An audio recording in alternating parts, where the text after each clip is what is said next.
il y a près de 25 ans, c'était au Noël 96, je me souviens. Je cherche comment illustrer cette fameuse relation entre l'entreprise et son dirigeant, que j'avais remarqué. Après être passé par une pyramide inversée qui ne me satisfaisait pas, et fort de mes connaissances en botanique, l'image de l'arbre m'est apparue comme une évidence. L'entreprise fonctionne comme un arbre. Mais un arbre, comment est-il? Il y a d'abord une graine qui tombe en terre, prend racine, se nourrit du terreau, et qui, au bout d'un certain temps, donne un tronc, des branches, des feuilles, des fruits. Tout le potentiel et la vie du futur arbre se trouve dans la semence. Une entreprise, comment est-elle? Avec une idée, un rêve.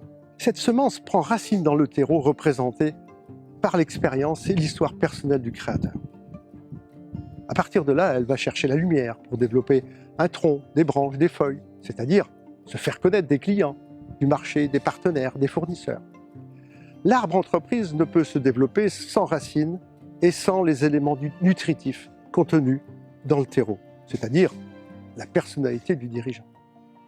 L'arbre entreprise va structurer ses fonctions vitales, la production, l'administratif, les ressources humaines, le commercial. Comme l'arbre s'adapte à son écosystème, l'entreprise va s'adapter au marché pour satisfaire les clients et trouver une stabilité pour résister aux nuages de la concurrence et de la conjoncture. Souvenez-vous de vos cours de sciences naturelles. La sève brute, composée d'eau et des sels minéraux puisés dans le sol, se transforme grâce à cette fameuse photosynthèse en sève élaborée pour donner des fruits et des réserves au niveau des racines. Comme pour l'arbre dans l'entreprise, tout part des racines et de l'origine de cette énergie qui va transformer en produit ou en service par les compétences humaines et l'organisation. Le dirigeant porte en lui le destin de son entreprise. Mais par quel levier influence-t-il son entreprise? Tout va reposer sur l'être. L'histoire personnelle du dirigeant, ses croyances, ses valeurs, ses passions, son énergie et son inconscient vont être le plus impactants et le plus déterminant dans la vitalité et la pérennité de l'entreprise. On pourrait le situer à 50%. Ensuite, c'est son savoir-être, ses attitudes, ses comportements, ses compétences humaines et relationnelles, son intelligence émotionnelle vont être déterminantes et vont fortement influencer les collaborateurs, les clients et les partenaires de l'entreprise. Son niveau d'impact, je le situerai à 30%.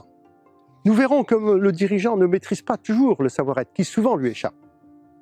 Le plus apparent et pourtant le moins impactant, contrairement à ce qu'on pourrait croire, c'est le savoir-faire. Ses compétences techniques, administratives, organisationnelles, je les situerai à 20%. Le dirigeant agit plus dans son entreprise parce qu'il est que parce qu'il fait. C'est ce qui fait d'ailleurs le caractère unique de chaque entreprise et fait sa différence. Par exemple, qu'est-ce qui fait qu'une entreprise va innover? Ce n'est pas le dirigeant qui va le faire, mais sa passion pour l'innovation qui va l'amener à recruter le bon collaborateur pour donner naissance à une cellule recherche et développement. C'est ce qu'a fait Gérard Lebaudy à la tête de la biscuiterie de l'Abbaye. Cette société basée dans le bocage normand compte à ce jour plus de 220 personnes. Et connaît une croissance régulière depuis 30 ans. Grâce à son amour du produit et à sa passion pour l'innovation, Gérard a su mettre en place une cellule recherche et développement qui a une place toute particulière dans l'entreprise et sur laquelle il veille avec attention.